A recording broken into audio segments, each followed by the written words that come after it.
ខ្ញុំសូមបញ្ជាក់ជូនថាការបើកច្រកគឺថៃកងទ័ពថៃជាអ្នកបិទ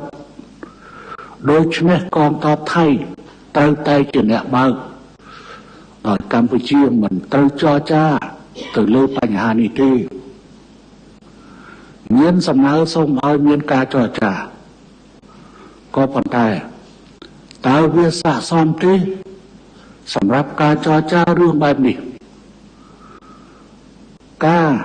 រំលោភលើកិច្ចព្រមព្រៀងរវាងប្រទេសទាំងពីរទៅលើបញ្ហាច្រកព្រំដែនដែលបានព្រមព្រៀងគ្នាពេលបិទខ្លួនឯងពេលបើកប្រមូលចរចា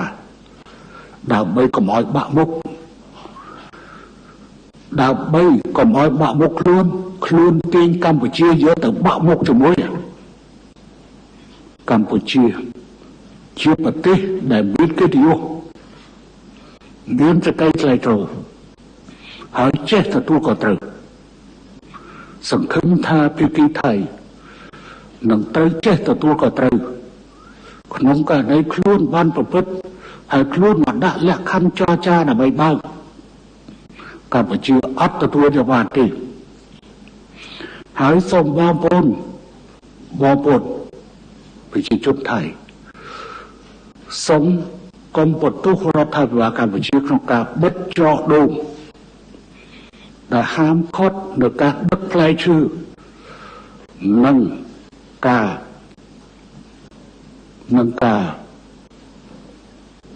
បន្លែមកតាមច្រកដូងដែលមួយថ្ងៃរាប់រយឡានដឹកចូលមកកម្ពុជានិងឆ្លងកាត់ទៅវៀតណាមឥឡូវនេះបើកុំអីថ្ងៃនេះយើងបិទទូទាំងព្រំដែនតែម្ដងទៅលើការនាំចូលបន្លែនិងផ្លែឈើចូលកម្ពុជាប៉ុន្តែដោយសារតែមានការសន្ទនារវាងខ្ញុំជាមួយនឹងនាយករដ្ឋមន្ត្រីថៃរវាងនាយករដ្ឋមន្ត្រីហ៊ុនម៉ាណែតជាមួយនាយករដ្ឋមន្ត្រីថៃយើងពន្យាពេល24ម៉ោងប៉ុន្តែបើថ្ងៃនេះភាគីថៃមិនព្រមបើកច្រកហើយដោយដើមវិញទេថ្ងៃស្អែកយើងនឹងចាប់អនុវត្តទូទាំងព្រំដែនហើយហាមឃាត់នៅការនាំចូលផ្លែឈើនិងហាមឃាត់នៅការនាំចូលបន្លែចូលមកកាន់កម្ពុជាពេលនេះកម្ពុជាអត់មានទៅការនាំស្អីទេហើយបើសិនជានៅក្នុងសូមផ្នែកនាំលើរឿងនេះទី1